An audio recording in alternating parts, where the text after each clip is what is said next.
transmitiendo con responsabilidad, conectando culturas, informando sin fronteras. Somos identidad, somos compromiso. Teledajabón, la televisión de la frontera.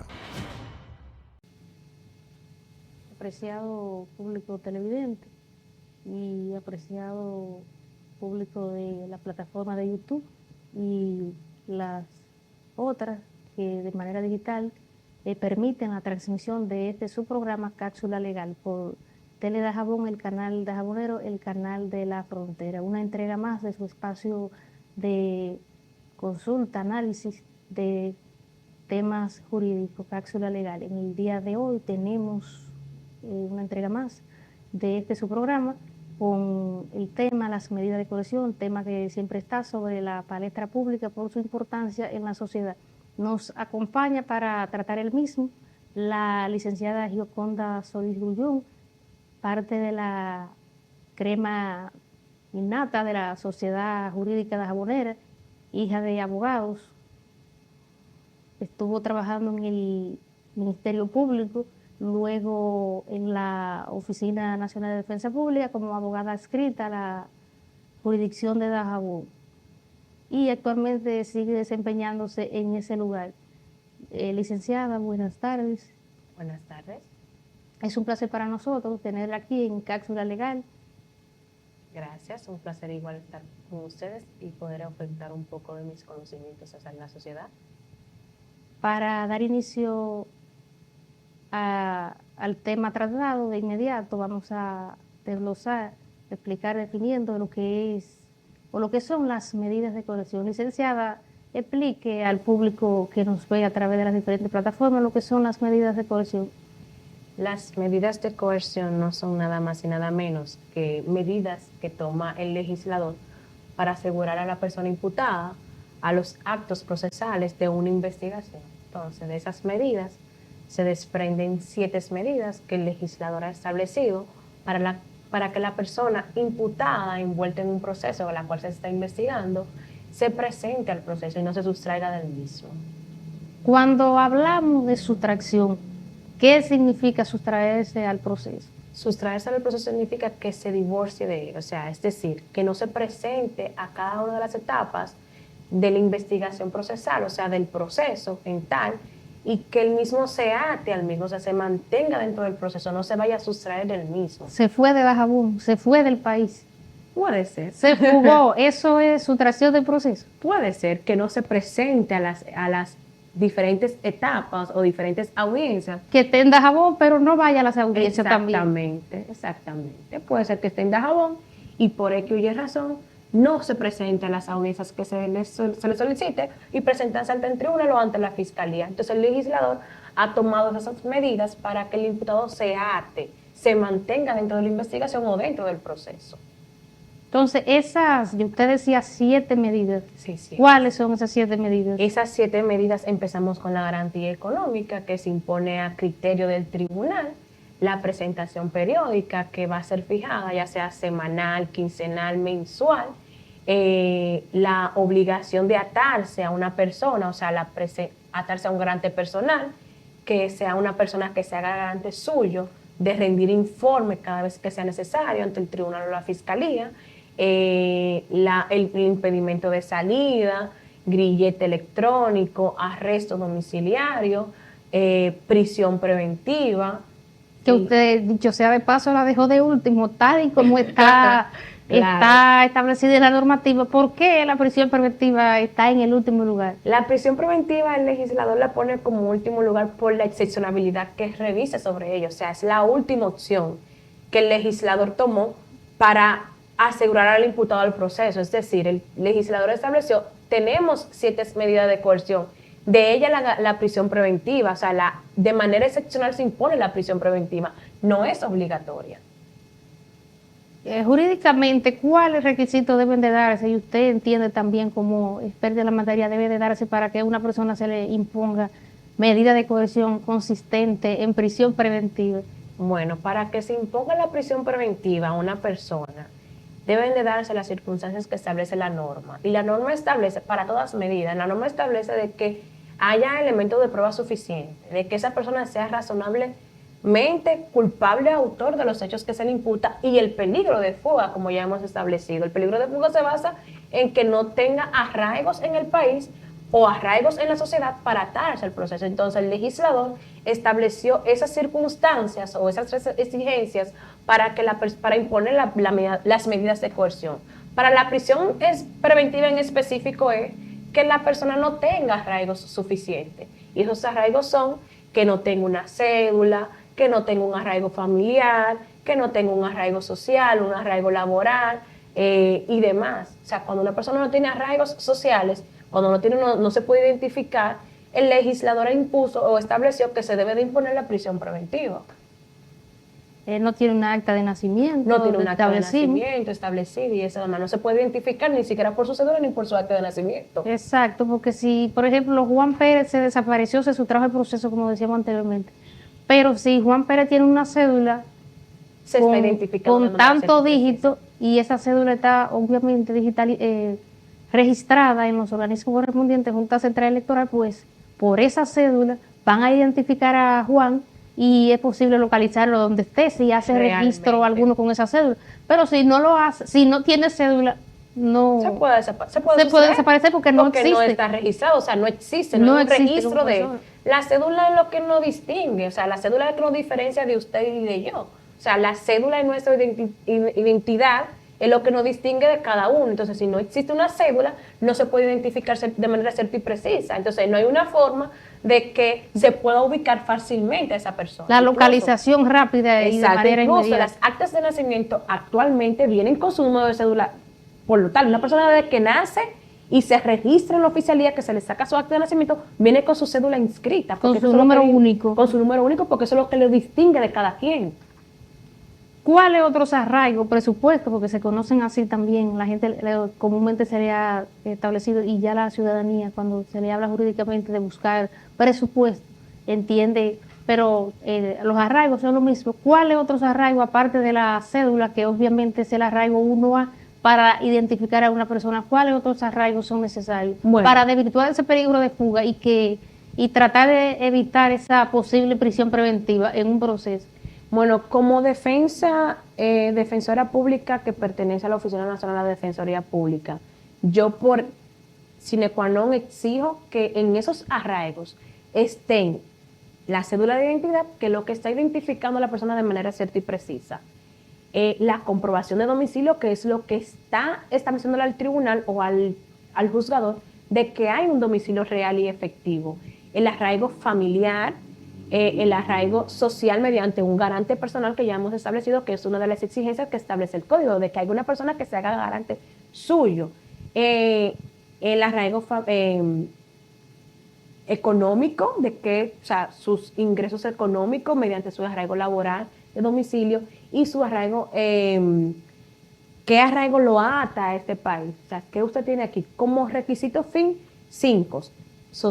Identificación familiar, social, laboral y de domicilio. Entonces, ya todo lo demás, como es arraigo de certificaciones de junta de vecinos, certificaciones de club, otros documentos que se figuren a su nombre, le sirven de arraigo.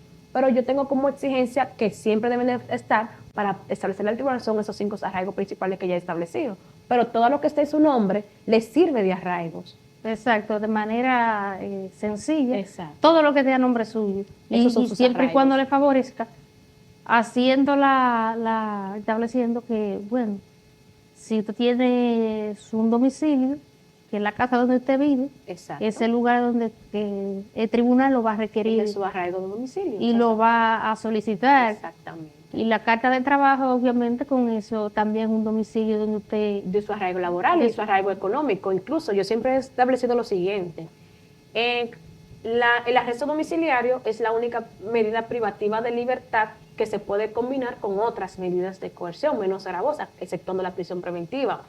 Y si usted tiene su arraigo de domicilio, un domicilio real y efectivo de que usted reside en X dirección, entonces el juzgador puede establecer el arresto domiciliario como unas medidas de coerción mediante su arraigo de domicilio, porque usted le está ofertado al tribunal mediante una comprobación de domicilio de que usted cuenta con un arraigo de domicilio. De domicilio. Y para seguir abundando en ese mismo tenor, licenciada, si el arresto domiciliario puede ser de manera, o sea, no de manera total, o sea, tiene ciertas excepciones, por ejemplo, para usted acudir a su trabajo, Claro, para usted claro. acudir a estudiar, abúndenos al respecto.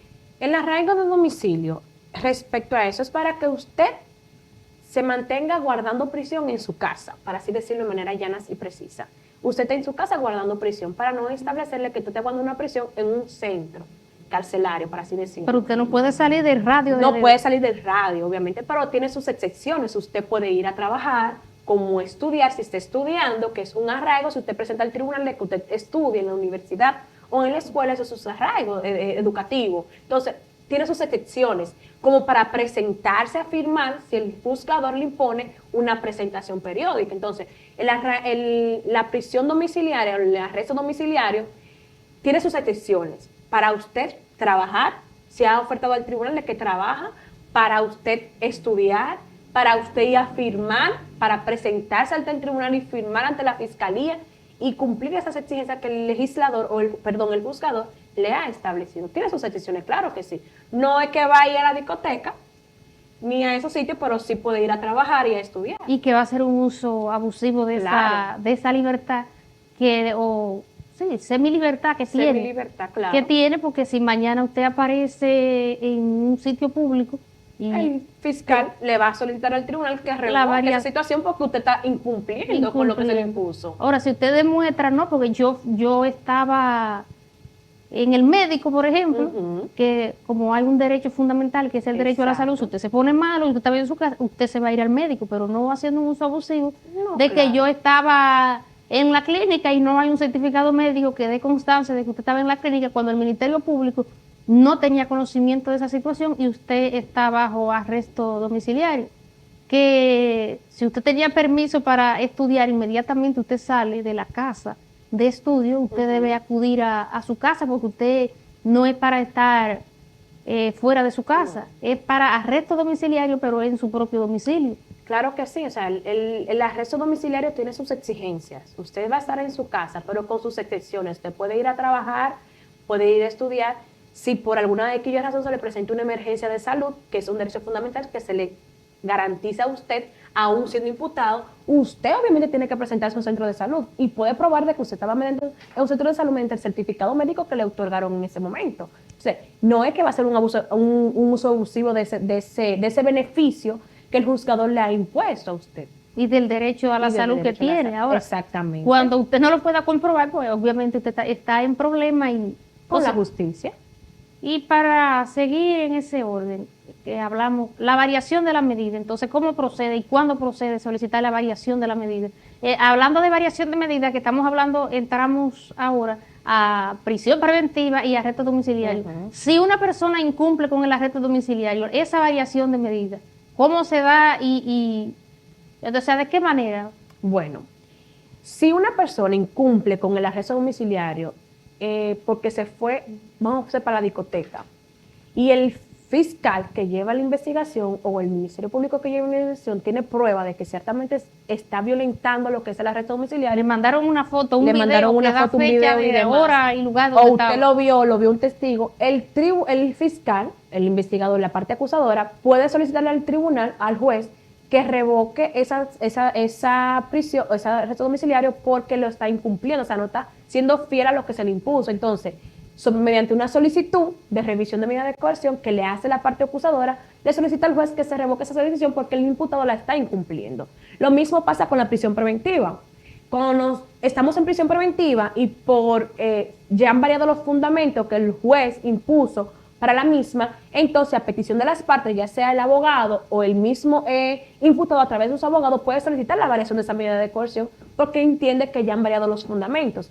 ¿Cuáles son los fundamentos? En el hipotético caso, que el tribunal le impusiera por falta de arraigo, vamos a poner un ejemplo, que es lo que más frecuentemente se ve aquí en Dajabón. Porque por la premura la premura y demás. Que presentaron medidas y no dio tiempo a buscar los arraigos y se le dieron prisión preventiva. Entonces, si el juzgador impone la prisión preventiva, por falta de arraigo, el numeral 1 de dicha norma que se figura en el 333 del Código Procesal Penal Dominicano, y ya al mes o a la semana, a los 15 días, se encuentran esos arraigos ya completos. Entonces el abogado, su defensor, puede solicitar al tribunal que varíe la medida de coerción, solicitar la variación de medida de coerción, porque ya han variado los fundamentos mediante los arraigos que vamos a presentar ya en esa presente audiencia. Entonces, la prisión preventiva y el arresto domiciliario pueden ser variadas a través de las partes. En el caso del arresto domiciliario, a través del Ministerio Público, que lleva la investigación, porque él está incumpliendo el imputado con ese beneficio que se le impuso, o sea, esa libertad a medias, vamos a decir.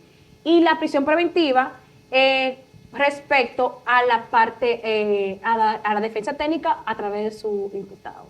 Hay una analogía entre el arresto domiciliario y el grillete.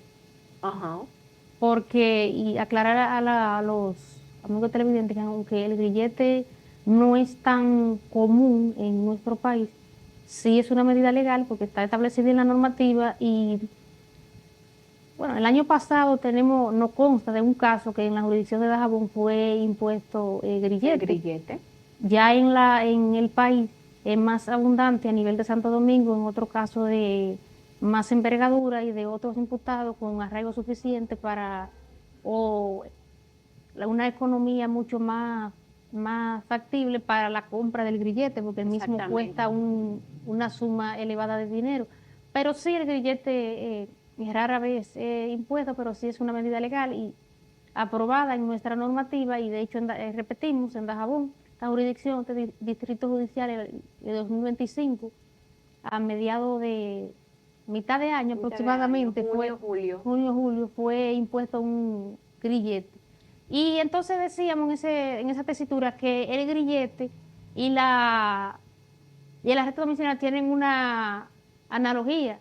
¿Cuál? Que si usted violentó el grillete, porque si el grillete establece, si el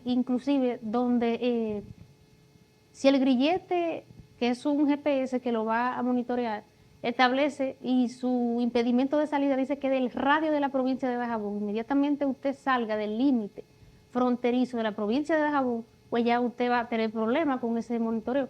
Si es impedimento de salida del país, lógicamente usted tiene un ámbito territorial más extenso para desplazarse. Pero si es de la radio de la provincia de Dajabón, usted no puede trasladarse al territorio donde ya pertenece a la provincia de Santiago Rodríguez, donde ya pertenece a la provincia de Montecristi.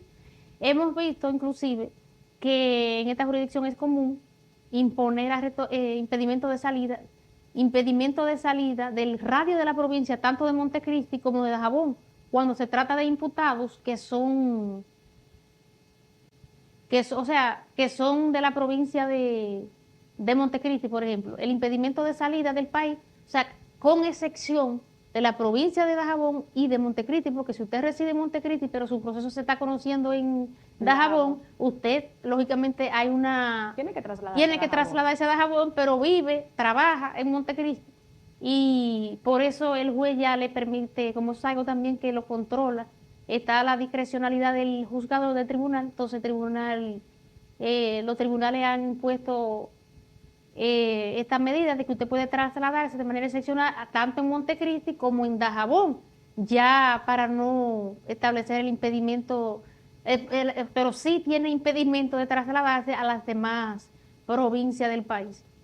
Entonces, en esa tesitura, licenciada, cuando hablamos de desproporcionalidad de la prisión preventiva o desproporcionalidad de la medida de coerción impuesta, ¿de qué estamos hablando? Y aunque la sociedad y muchos de los televidentes y de las diferentes plataformas que nos están viendo, YouTube, no conozcan la palabra desproporcional o proporcionalidad y racionalidad, esta situación que es muy criticada con otro término en la sociedad, cuando se impone, por ejemplo, hemos tenido conocimiento de procesos que por 15 o un racimo de guineos se impone prisión preventiva. Explíquenos al respecto para ilustrar a la sociedad. El principio de proporcionalidad irrazonabilidad. Va de la mano mucho con el tema de la prisión preventiva. ¿Y por qué decimos eso? Porque no es, o sea, como ya te he explicado que hemos tenido casos de que dan prisión por 15, Por un racimo de por un guineo. racimo de guineo, un ejemplo, 15 libras de auyama, vamos a poner, o 15 libras de yuca. Por 7 libras de yuca. Entonces, la proporcionalidad de que la pena imponer en caso de condena respecto a ese robo de 15 libras, un racimo de guineo o 15 libras de auyama o de yuca o de plátano, va en que la pena imponer en caso de condena, la pena mínima son 15 días. Entonces, debe ser una prisión preventiva proporcional, es decir, que no se convierte en una pena anticipada. O sea, si vamos a imponer prisión preventiva por falta de arraigo, en ese hipotético caso, no puede ceder los 15 días, porque la estaríamos convirtiendo en una pena anticipada. O sea, la prisión preventiva o las medidas de coerción deben ser proporcional a la pena imponer. No pueden ser más allá de la pena imponer en caso de condena. El caso de condena es que conforme a la calificación jurídica, si una calificación jurídica, en el caso que ya hemos establecido, robo simple, que la pena mínima es de 15 días a 2 años, el juzgador no podría imponer una prisión preventiva por un robo de un racimo de plátano o de guineo de un mes. Aclarando que no es que estamos de acuerdo con que alguien se robó Exacto. un racimo de guineo, Pero que debe lo ser que proporcional decimos la prisión preventiva que en ese el caso robo que tenga que imponerse. no fue con violencia, que fue simplemente irracimo y se lo llevaron, que es muy diferente a otro robo que sea ya con O sea, otro. no es que estamos de acuerdo con que la persona cometa crímenes y delitos, sino que deben ser proporcionales las medidas imponer a los casos. O sea, un caso de robo simple, una prisión preventiva vamos a poner un ejemplo de el robo de un motor. Pero que no hubo violencia, no fue escalamiento. Perdón, que no hubo violencia, no hubo escalamiento, no hubo robo agravado y cae en el rango de robo simple. Entonces, el juzgador debe verificar que sea proporcional y racional las medidas a imponer. Poco importa que sea una presentación periódica y demás. O sea, las medidas a imponer. Muchas veces se dan que imponen prisión preventiva en esos casos, pero por la falta de arraigo del imputado, pero el juzgador debe poner una prisión preventiva acorde, proporcional a la pena imponer. Perdón. Y se ven muchos casos de que las personas se encuentran como que no hay justicia y eso, pero es porque el juzgador impone la prisión preventiva por 15 días o por un mes. Porque que conforme al principio de proporcionalidad que reviste nuestra normativa procesal, no puede ser más allá de eso por un caso de robo simple. Pero sería bueno, licenciada, usted acaba de tocar una parte que es sumamente importante para la sociedad. Usted dice que las personas encuentran que no hay justicia y queremos que usted se vaya al tema, porque muchas personas, si tienen un proceso en un tribunal y a esa persona que ellos están acusando no se le da prisión preventiva, se le da otra medida diferente, entienden que ya el proceso acabó ahí y que no sería hecho justicia. Entonces, nos gustaría que cuando usted explicara, cuando se le impone otra medida, usted iba a una persona imputada o acusada, pero para nosotros preferimos la palabra imputado. En esta etapa procesal, hablar de acusado ya. Entonces, usted está imputándole un hecho a una persona, pero a esa persona le impusieron otra medida, no prisión, como se quería. Pero entonces que la persona entiendan que el proceso no ha culminado, que apenas inicia y que ese proceso no todavía, y es posible inclusive que más adelante esa persona sea condenada. Claro, es que tenemos un mal concepto de las medidas de coerción como sociedad. Entendemos que si no les imponen prisión preventiva a una persona, lo dejaron libre, y no es así. La prisión preventiva, o las medidas de coerción, es una etapa investigativa que se abre. Se abre la investigación. Si a esa persona que cometió un crimen o delito en contra suya se le impuso una presentación periódica, un impedimento de salida, no esto significa que ya terminó el proceso. Es una etapa investigativa que tiene el Ministerio Público de investigar a esa persona y presentar posteriormente, cuando se cumplan los plazos, una acusación formal. Generalmente, ¿de cuántos?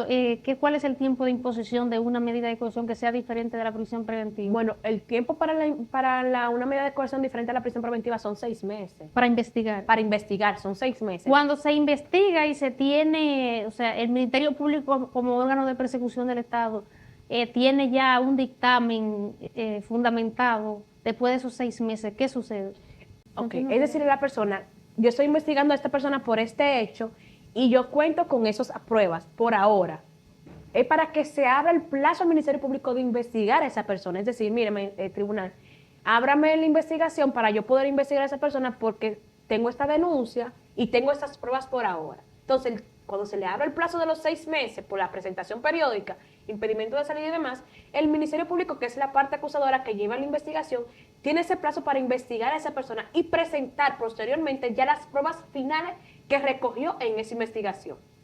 Si el Ministerio Público consiguió en esa investigación pruebas suficientes que vinculen a esa persona con los hechos testimoniales, documentales, presenciales, vinculantes y demás, entonces le presenta esas pruebas al tribunal y presenta una acusación formal ante el tribunal contra esa persona por los hechos que se le acusan. Y después de que concluyan esos 6 meses y la acusación formal, pues a usted lo van a, como víctima, lo van a requerir del tribunal y el proceso va a continuar. Y va a continuar hasta llegar a juicio de fondo y conocer una condena o no contra esa persona. Si esa persona es condenada, pues lógicamente en su momento, procesar oportuno, después de agotar la vía recursiva, pues lógicamente tendrá que ir a un centro carcelario a imponer la sanción impuesta, porque exactamente es lo que, y no solo agregar que no solo que nosotros, de hecho, nuestro Código Procesal Penal, que fue modificado en el 2004, y luego ya con respecto al Código Procesal Penal, después tuvo varias modificaciones, ya la Ley 1015, y ahora nuevamente fue modificado el Código Procesal Penal, pero es un código que tiene las mismas características, las mismas etapas que son aplicadas en la región. Cuando hablamos de la región, estamos hablando del Caribe, de Centroamérica, de Sudamérica e inclusive, aunque ya con otro nombre en la misma Norteamérica, en el caso de Estados Unidos, es muy conocido que usted inclusive hace la presentación de una fianza, ya se conoce como fianza, que aquí se conoce como garantía económica, pero es lo mismo, una fianza, el mismo grillete se aplica muchísimo allá, también el arresto domiciliario también se aplica o sea, es algo que es común en la región, en el hemisferio, de hablar de esas medidas de coerción, pero la gente entiende, tiene un proceso y a la persona que se le está imputando no se le impone prisión preventiva, pues ya el proceso culminó, que no se le ha hecho justicia. Licenciada, en esa tesitura, cuando hablamos de un tema que también sale a relucir en las medidas de coerción, ilegalidades que se dan y que de repente con una solicitud de medida por un caso grave, homicidio, violación, la persona es puesta, quizá no en libertad por el juez ser un poco conservador, pero sí con medida diferente de la prisión preventiva y sale este escándalo que no hay justicia, que es la palabra que se profesa mucho en la calle, porque esa persona que, aun cuando es inocente hasta que existe esa sentencia irrevocable, pero porque se le está imputando una acusación de homicidio, de asesinato, de violación, y esa persona es dejada se le ha impuesto otra medida y se establece que fue por ilegalidad. Aclárenos al respecto. Cuando un tribunal impone otras medidas de coerción que no es la prisión preventiva, en los casos que he puesto de ejemplo como el homicidio, por ilegalidad de alguna actuación en la investigación o en el momento del arresto de la persona imputada, el código es bastante claro. Se invoca la ilegalidad desde el inicio de la investigación, desde que se arresta una persona se puede invocar la ilegalidad. Entonces, si el juzgador entiende que hubo una ilegalidad respecto al arresto de esa persona porque se le violentaron derechos fundamentales que le asisten, porque hay derechos fundamentales como la integridad física y demás, que le asisten a esa persona en el momento de su arresto. El plazo de las 48 horas. El plazo de las 48 horas, si no se le presenta al tribunal antes de las 48 horas, y entiende el tribunal que después vencida las 48 horas se presentó al tribunal, entonces hay una ilegalidad respecto a esa situación, el tribunal impone, como es un juzgador conservador, impone que no otras debería. medidas. Me gustaría que usted, yo sé que domina perfectamente la materia, abunde al respecto, porque particularmente yo como jurista no estoy de acuerdo con que una persona que se le ha violentado su derecho, que no es su culpa, que es quien tiene que garantizar una investigación correcta, pegada a los principios legales, ha violentado la normativa en perjuicio del imputado, entonces que él prácticamente cargue con la carga de esto porque se le está imponiendo garantía económica cuando hay una ilegalidad. Por ejemplo, arrestaron a Juan sin orden de arresto, sin tener ninguna orden, lo sacaron de su casa sin orden sin un fiscal y sin tener una hora de allanamiento. de ese lugar donde él reside, violentando su morada. Entonces viene un tribunal y le impone una garantía económica, pero sin embargo la sociedad sale en contra de esa medida. Sin embargo, por otro lado, los juristas entendemos que esa medida tampoco procede. Pero No, claro. como hemos dicho que los jueces Y quieren ser conservadores y nosotros los juristas a veces lo hemos permitido porque como estamos tan acostumbrados a que se dé la prisión preventiva y ya lo que queremos es romper la prisión preventiva, entendemos que se impone la garantía económica, aun cuando no la medida que procede, pero por lo menos el imputado está en libertad. Sí, y comparto su mismo criterio. No voy de acuerdo con que si hay una ilegalidad se imponga una medida de coerción, porque si hay una ilegalidad en el proceso, pues una libertad pura y simple. Pero lo que ya hemos hablado, hay jueces conservadores que entienden que aún así, habiendo ilegalidad, tienen como criterio de que se imponga una medida de coerción para darle la oportunidad al Ministerio Público que se investigue. Y ojo, en el hipotético caso de que se dé una persona en libertad sin medida y pura y simple, no significa que lo soltaron. Está abierta la investigación, el Ministerio Público puede presentar su acusación. Entonces, cuando hay una ilegalidad, no es nada más y nada menos que se le violentó un derecho fundamental que le asiste a esa persona al momento de su arresto.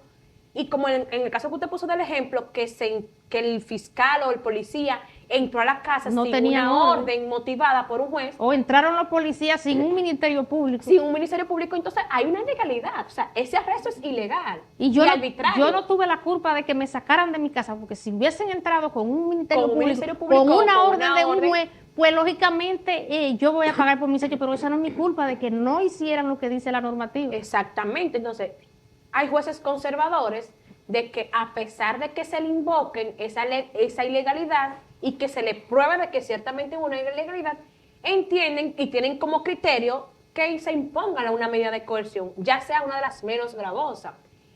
Y que compartimos el criterio de usted de que no estamos de acuerdo, pero en lo que usted dice, para que esté en prisión, pues está hasta de una medida en libertad y se puede seguir la investigación del proceso.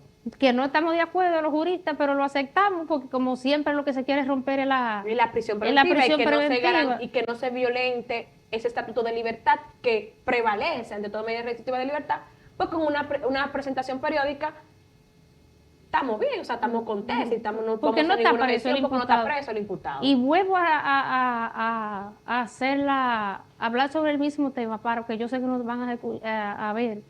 Y este programa tiene grande acceso a las diferentes plataformas.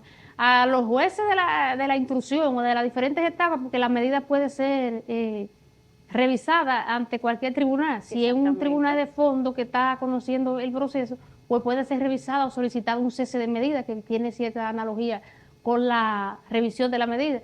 A estos jueces de la instrucción queremos decirle que aún cuando ellos, siendo conservadores, no dejan al imputado en libertad, existiendo una ilegalidad, la sociedad no lo ve como bien visto esto, siendo ellos conservadores y tratando de atar el imputado al proceso. Para la sociedad, después que ellos soltaron el imputado, como quiera, ya lo dejaron libre, ya no hay justicia. Y si usted tiene un caso de violación, un caso de homicidio, asesinato, que la normativa dice caso grave por la pena, vamos a etiquetarlo tratándose de pena de 10, 15, 20 años, la sanción, pues la sociedad sale diciendo que no hubo justicia porque soltaron una persona acusada de homicidio, de violación, etcétera, etcétera.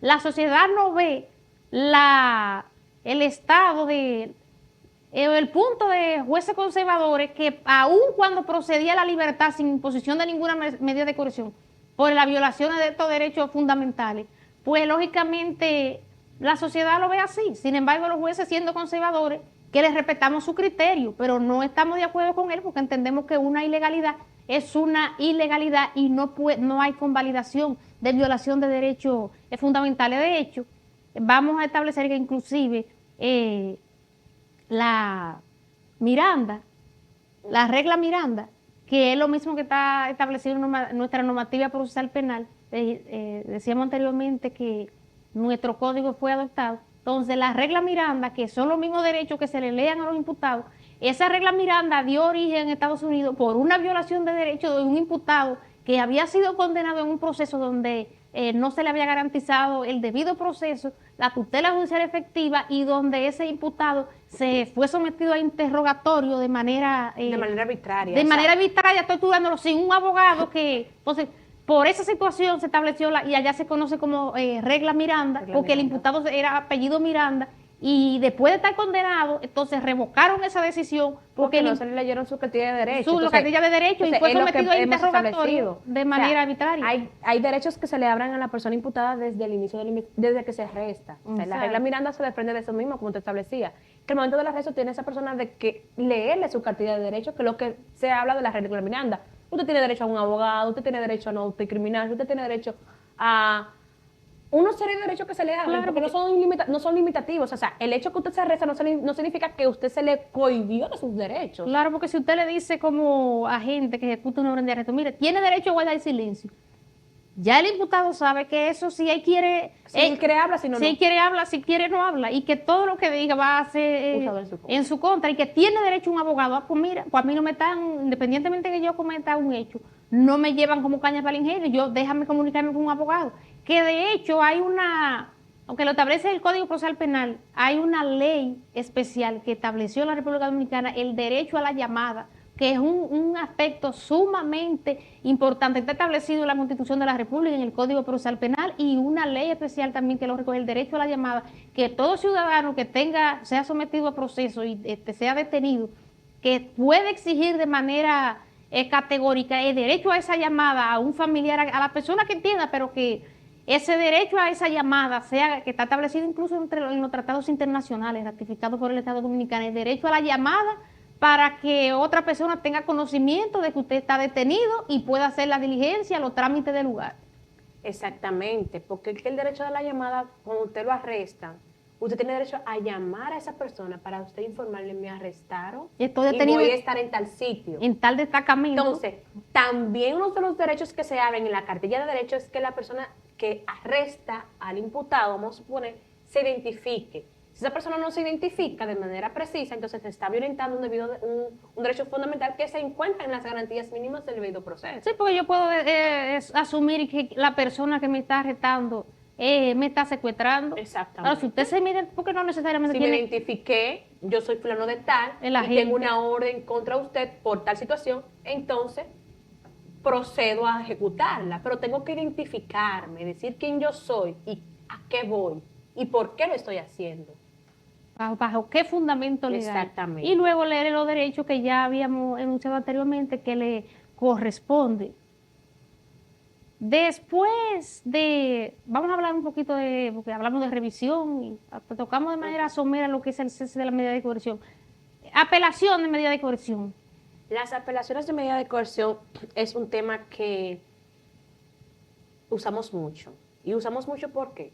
Porque cuando las medidas de coerción se apelan, y más en el caso que nosotros más utilizamos de proporcionalidad y razonabilidad. O ilegalidad, que no fueron acogidas. Que no fueron acogidas. Entonces, son apelables, sí, claro que sí, es una decisión que es apelable y que el imputado a través de su defensa técnica puede utilizar porque entiende que el tribunal no valoró incluso los arraigos que depositó y fue mucho más allá. O sea, o impuso una medida desproporcional e irrazonable, o violentó una ilegalidad, o no se fijó en que una ilegalidad respecto a mi arresto. Entonces, la apelación y las medidas de coerción sí se ejecutan y sí proceden.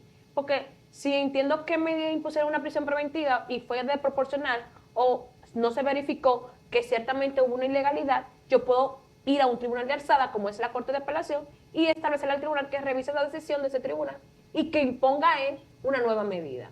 Yo creo mucho en las apelaciones de medida. Yo también. Porque revisar una medida, vamos, para el mismo tribunal que impuso la medida de coerción, que va posiblemente, sea, la probabilidad de que sea el mismo juez que impuso esa medida, son sumamente altas. Entonces, para justificarle a ese tribunal que varíe una decisión, fuere cual fuere, porque así como estamos hablando de revisión de la prisión preventiva, puede ser otra de las medidas que se está revisando. Yo también puedo solicitar la revisión de un impedimento de salida que me dieron y yo no estoy de acuerdo con él o entiendo que debo salir del país y justificarlo por qué quiero que se me varíe esa medida. O la misma presentación periódica, yo puedo solicitar la variación de cualquiera de las medidas de coerción que me han impuesto también. Otra parte, si entiende que yo no la he acatado. Entonces vamos para el mismo tribunal, sin embargo, para la apelación de la medida vamos para otro tribunal y con otros jueces con otros criterios. Con otro criterio, y son 3 jueces. O sea, vamos a tener la valoración de 3 personas que tienen criterios diferentes, y piensan diferente. Y no vamos a estar a donde un tribunal que es un tribunal unipersonal, a un tribunal que está compuesto por 3 jueces, con 3 personas, con 3 criterios diferentes, que van a discutir respecto a esa situación. Y entre ellos se tienen que poner de acuerdo por qué y no procede o no la variación o la imposición de dicha medida de coerción. Bueno, en el caso nuestro tenemos varios precedentes de situaciones de ilegalidades, como habíamos dicho anteriormente, que no fueron acogidas o que inclusive que se cometió el vicio de estatuir, o sea que el tribunal, cuando hablamos de estatuir, que el tribunal no se refirió a los pedimientos que se le hicieron y ya la Corte tiene la oportunidad de verificar si en la decisión donde consta la solicitud de que se le hicieron y si el tribunal ciertamente no se refirió y ya la Corte verificada esa situación va a decidir al respecto.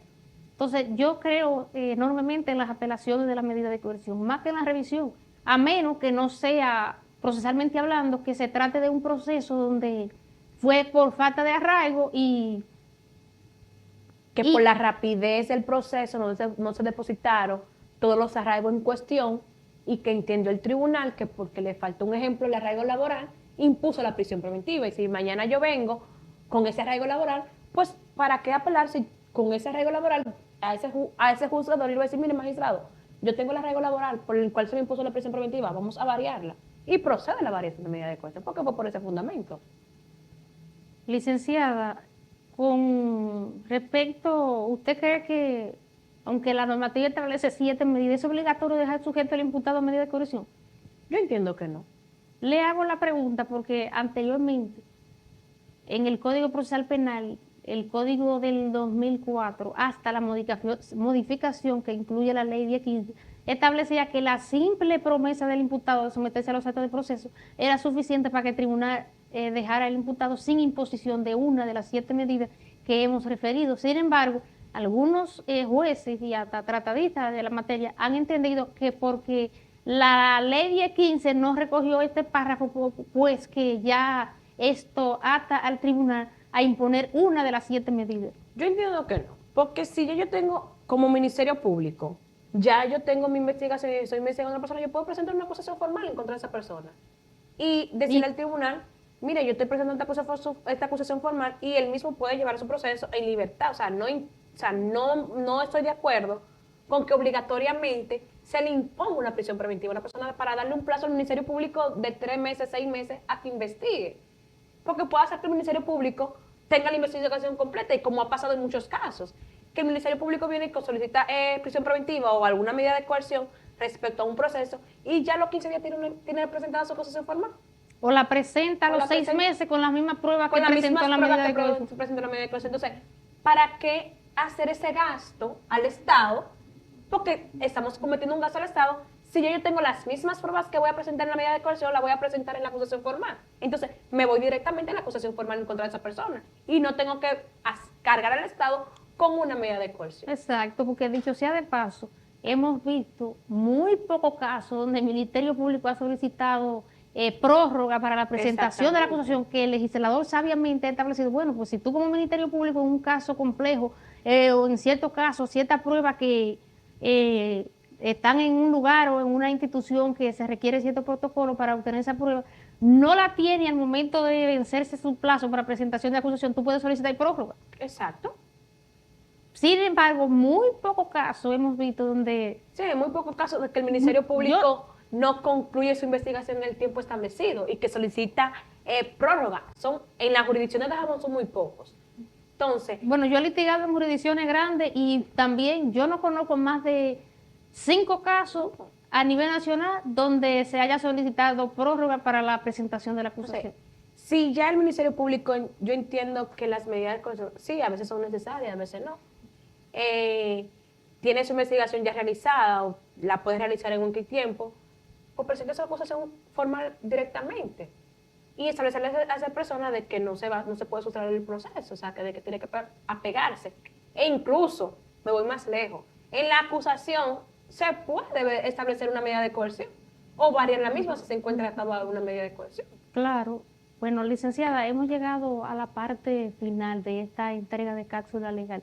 Vamos a solicitarles que a nuestros escuchas que nos siguen a través de las diferentes plataformas, especialmente del canal 26 de Montecristi de Jabón, Cablevisión, Tele de Jabón. Vamos a que usted le indique recomendaciones, por ejemplo, a la parte imputada cuando se le está solicitando una medida de coerción.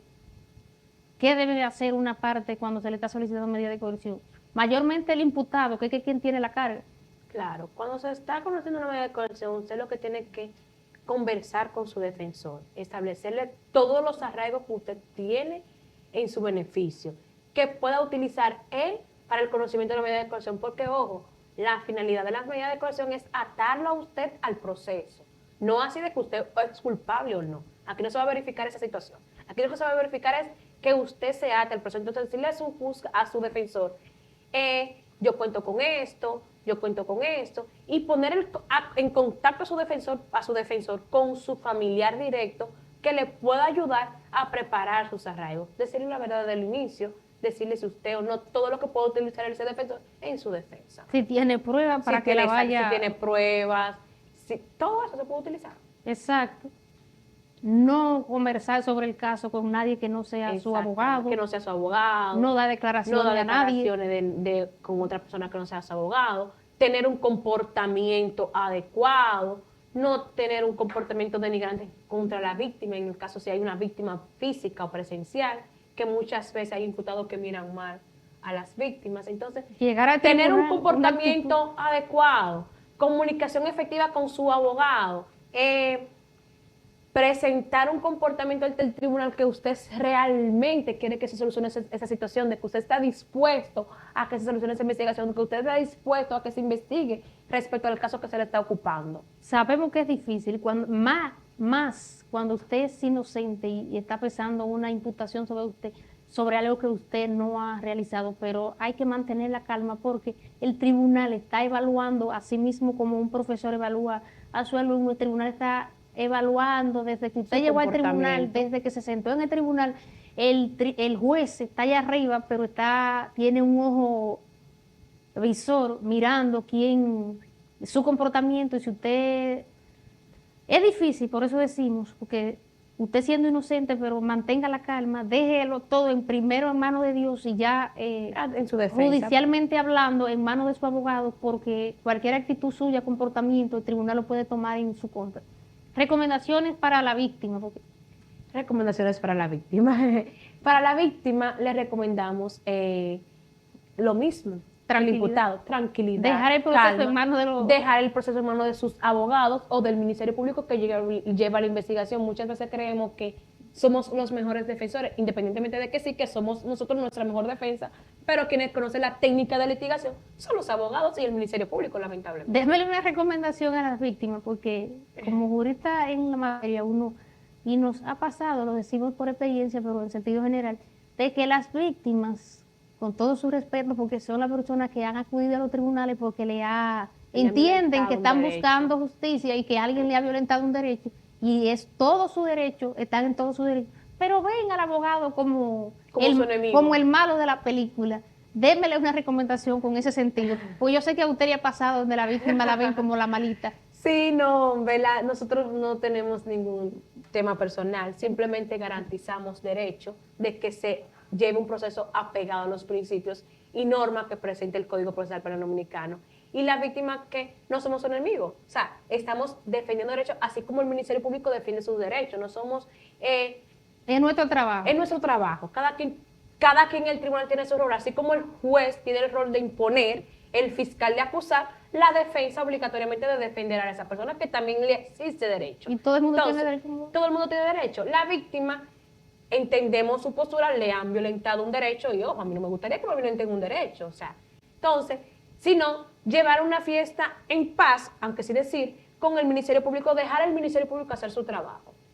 Hablar cuando se le tenga que hablar sin tener que denigrar a otro, porque cuando usted habla con un sentimiento de odio hacia una persona que le están conociendo un imputado, el tribunal también ve eso y ve que usted tiene un resentimiento contra esa persona. Es puro. Es puro. Y si tu testigo mañana puede ser utilizado en su propia contra.